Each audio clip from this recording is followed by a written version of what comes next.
ఊకునే ముచ్చట్నే లేదు. అసెంబ్లీ ఆకిట్ల పూల విగ్రహం పెట్టాల్సిందే అని జంగు షురూ చేసింది కవితక్క. హైదరాబాద్ లో మీటింగ్ పెట్టి జిల్లాలు తిరుగుతుంది అందరిని జమగొడటానికి. ధర్నా చౌక్ల మా ధర్నా కూడా చేస్తుందట. అంతేకాదు బడ్జెట్లో బీసీలకు 20,000 కోట్లు పెట్టాలనేది అక్క డిమాండు. ఇదెక్కడి కథరో, 10 ఏళ్ళు పవర్లు ఉన్నప్పుడు ఎన్నడు పూలే ముచ్చట్నే తీయలే, బీసీల గురించే మాట్లాడలే అని అందరు పరిశాన్ అవుతున్నాయా అలా ఇంకోటి ముంగటికి తెచ్చింది. కవితక్క కొత్త పోరాటం ఎత్తుకున్నదులో టీఎస్పీఎస్సీ చైర్మన్ సీట్లకెళ్ళి మహేందర్ రెడ్డి సార్ ను తీసేయాలనేది అక్క డిమాండ్.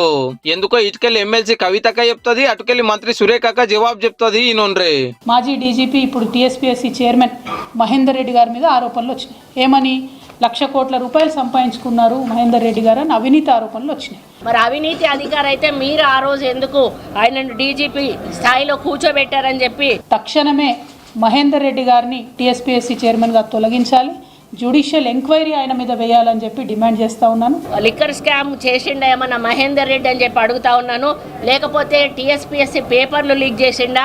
మహేందర్ రెడ్డి సార్ మంచి పనివంతుడని 5 ఏళ్ళు డీజీపీ పదవిలో పెట్టిండు. అప్పట్లో కేసీఆర్ సారు రిటైర్ అవుతుంటే కూడా నిన్ను అస్సలు ఇడిచిపెట్టాము, మా సర్కార్కు నీ సేవలు కావాలని కోరుకున్నాడు కూడా.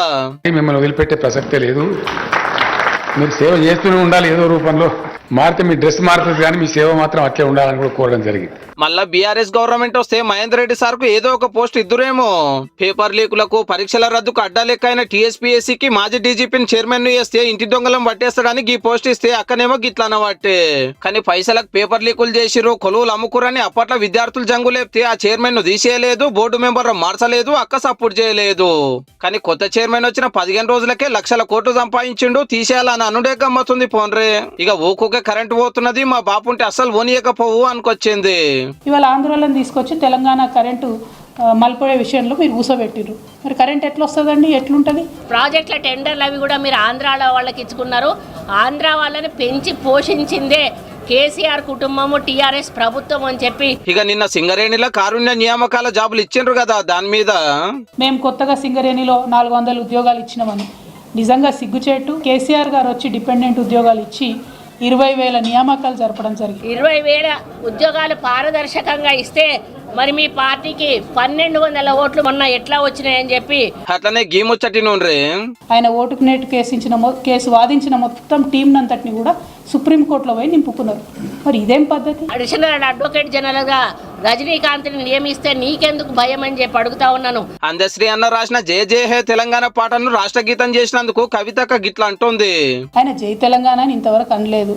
ఆయన రాష్ట్ర గీతం గురించి మాట్లాడడం, తెలంగాణ తల్లి గురించి మాట్లాడడం చాలా హాస్యాస్పదంగా ఉంది. మరి అప్పట్లో మీరెందుకు రాష్ట్ర గీతం తీయలేదక్క? రాష్ట్ర గీతం అనేటటువంటిది కాన్స్టిట్యూషన్లో ఎక్కడ చెప్పలేదు.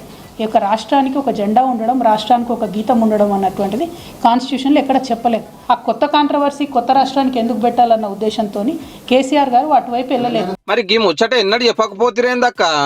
తెలంగాణ తల్లి రూపం జరంత నీ లెక్కనే ఉందట, మారుస్తారట అని అడిగితే నేను కూడా తెలంగాణ సగటు ఆడబిడ్డనే కదా, నేను ఎట్లుంటాను, మిగతా ఆడబిడ్డలు ఎట్లుంటారు మా తెలంగాణ వాళ్ళు, గట్లే తెలంగాణ తల్లి ఉంటుంది.